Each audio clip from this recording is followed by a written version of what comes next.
Hi everybody, welcome to week 5 of Camp Keto at home. Today I'm outside and we are reading our book of the week, The Big Orange Splot by Daniel Pinkwater. Mr. Plumbean lived on a street where all of the houses were the same. He liked it that way, and so did everybody else on Mr. Plumbean's street. This is a neat street, they would say. See how all the houses look the same?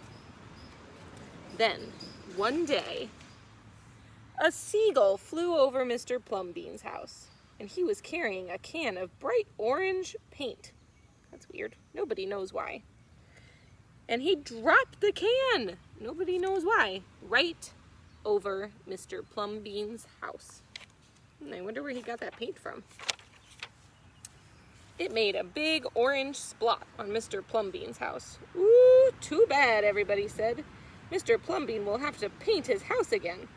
I suppose I will, said Mr. Plumbean. But he didn't paint his house right away. He looked at the big orange splot for a long time, and then he went about his business.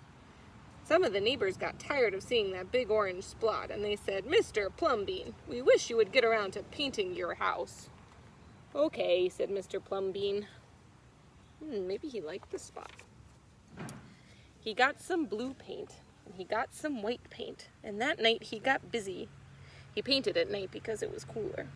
When the paint was gone, the roof was blue, the walls were white, and the big orange splot was still there.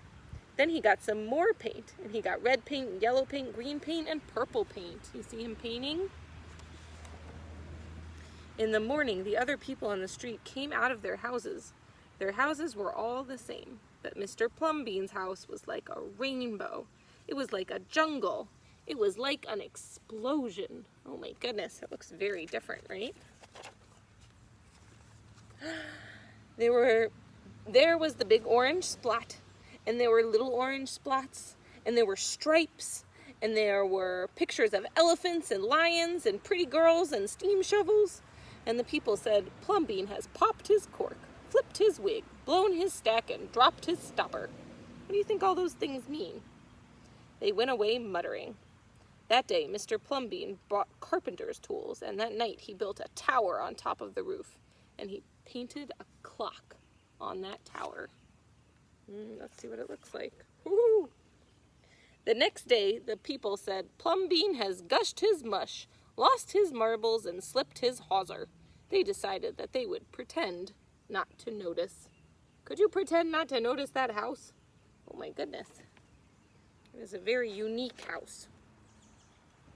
That very night, Mr. Plumbean got a truck full of green things.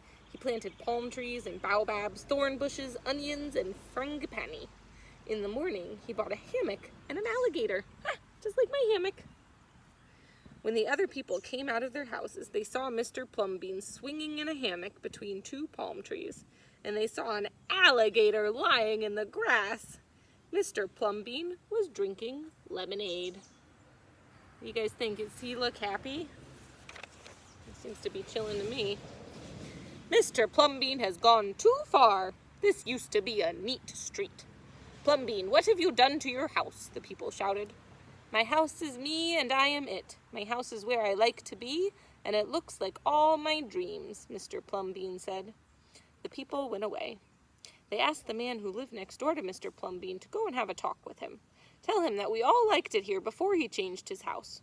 Tell him that his house has to be the same as ours, so we can have a neat street. What do you guys think? Should Mr. Plumbean have his house be the same as everybody else's? The man went to see Mr. Plumbean that evening, and they sat under the palm trees drinking lemonade and talking all night long. Look, see, even the alligator's sleeping.